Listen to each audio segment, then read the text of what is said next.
to resume building chemistry with James Harden, Rockets teammates. Chris Paul had plenty of distractions from his mental misery on Saturday. There was practice with his Houston Rockets in the morning, with Paul getting another step closer to returning from the left knee injury that has sidelined him since October 17.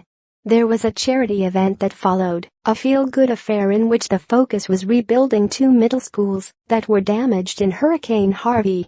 And there were Paul family soccer games to keep track of remotely, with his 8-year-old son, Lil Chris, in one and 5-year-old daughter, Camryn, in the other.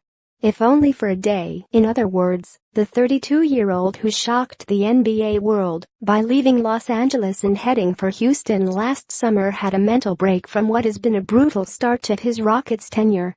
"Basketball is a huge part of my life, and I don't get to do that," Paul, who was promoting a new State Farm commercial that debuts on Wednesday, told USA Today Sports by phone.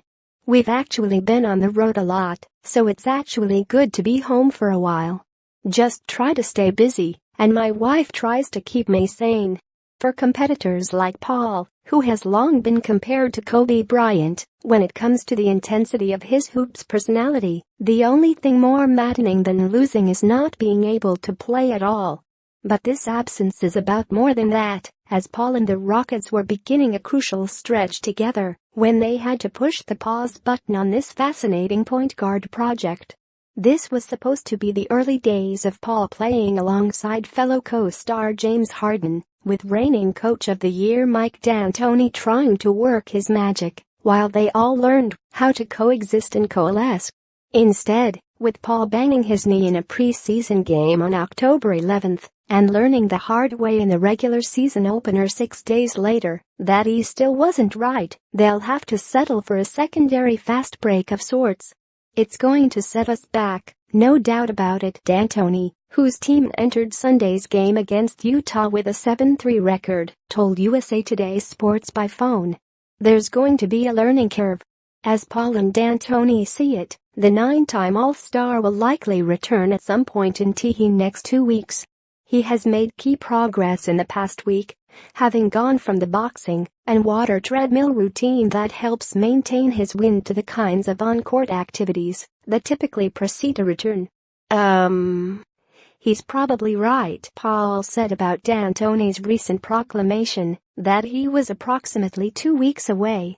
More, LeBron James' offensive eruption masks Cavaliers' league worst defense more. Celtics' Kyrie Irving was craving an intellectual mind like Brad Stevens, said D'Antoni. "Now he's getting back on the floor, where he's now shooting foul shots, shooting a little bit. He's been working his butt off. He's been boxing all the time and doing stuff with water, running in the water and treading water and all that. He's going to be in shape, and he's trying to take his anxiety and frustration out on working out. But it's normal stuff. It's only unique because he just got here, and we have all this going on." By this, of course, he means the process of forming a team that can unseat the Golden State Warriors as NBA champs 7 months from now. Of all the blockbuster moves that took place during the offseason, this was the one that made the coaching types the most curious.